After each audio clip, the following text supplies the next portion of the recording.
యెహోవా సియోన్ని ఏర్పరచుకున్నాడు, తనకు నివాస స్థలముగా దానిని కోరుకుని ఉన్నాడు. సియోన్ అనగా పరిశుద్ధ దేవుని యొక్క పట్టణము.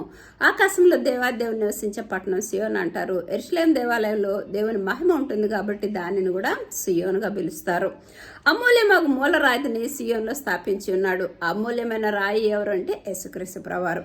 ఆయన యందు విశ్వాసం ఉంచి వారు సిగ్గుపడరు. చీకట్లో నుంచి వెలుగు నడిపిస్తారు. పరిశుద్ధ జన్మగా ఉంటారు. దేవుని సొత్తైన ప్రజలుగా ఉంటారు. దేవుని చేత కనికరించబడతారు.